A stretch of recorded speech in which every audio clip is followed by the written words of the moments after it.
Welcome back, everyone, to another episode of Inside the Film Room with Lainey Gerber. And now I am joined by sophomore defensive end Trace Ford. Trace, how are you tonight? I'm doing good. How are you? I'm good, thank you. And thanks so much for doing this with me again. Obviously, you front defensive guys have just been on lock this season, so this is going to be a good one to break down. All right, so this first clip is a Brock Martin sack from the game against Texas. To your knowledge, how do you think this whole play started out and how was he successful? So me and him were both lined up outside here. You can't really see it, but we're both lined up on the right over here outside. So the tackle and the guard both had to sit back on us.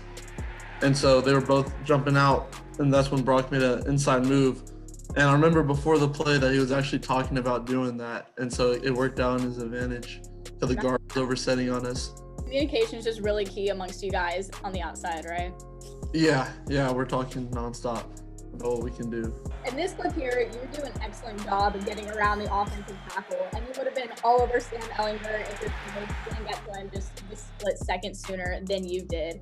Can you just kind of break down every part of this for me? When I see like a tight end line up outside, especially in like a wing formation like that, where he was like off the ball, I think that's when I get most excited. That's probably when I'm like most explosive off the ball, just because like the tackle has to get back far enough to get out of the way of the tight end, because he's gonna go out for a route or chip on me. And so I usually line up really wide, and I think that's a reason why I was so behind him and had a chance. But I remember this play too. Oh, missed sack.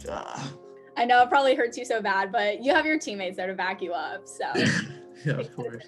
Then you juke him out with your spin move here. What do you know to kind of break out the spin and not just shift your weight to the right and juke him out that way? I think it's just about me being comfortable. I'm comfortable spinning.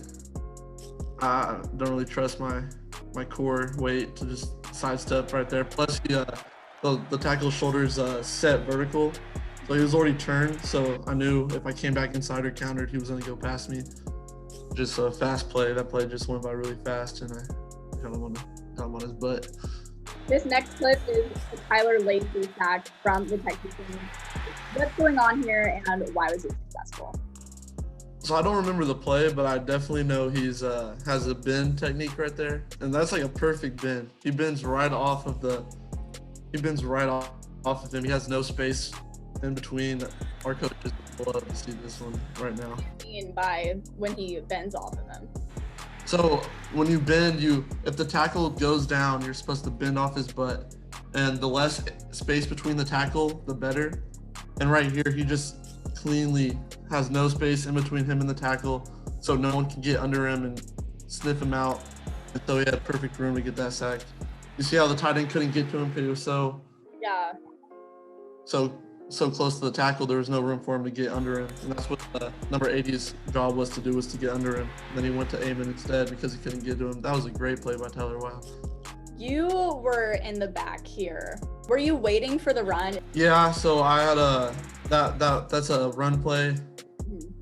Obviously, I'm over the guard, waiting for everything to fold out. So if it's a pass, I have to wait for everything to fold out and then trigger when there's an open gap. And that play just went by so fast, there was no time for me to really trigger.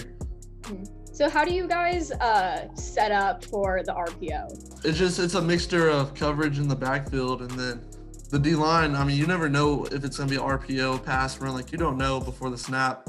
And you're just planning on protecting the run, and if it's a pass, you just transition into your pass rush, and the secondary, they're already in zone covering. So it just works out. It just all works out in the end. Everyone has a job. So if it's a run, someone already is on the running back, and if it's a pass, you got the coverage in the back. It's a mixture, and just everyone does their job. It doesn't matter. All right, Trace, thank you so much for sitting down with me and talking to me tonight and breaking down these defensive end plays. I know a lot of people have been waiting for these things, and you have a bye week this week. And I don't know about you, but it feels like you guys have had a lot of bye weeks this season. Yeah. But Bedlam is after that, and I'm a senior, so I will be graduating without seeing a Bedlam win, Trace. So I'm not trying to put this entire win on you, but I am saying that it would mean a lot if you could help out with that and help me graduate seeing a Bedlam win. Just for you. Thank you. I appreciate that. I'll hold you to it.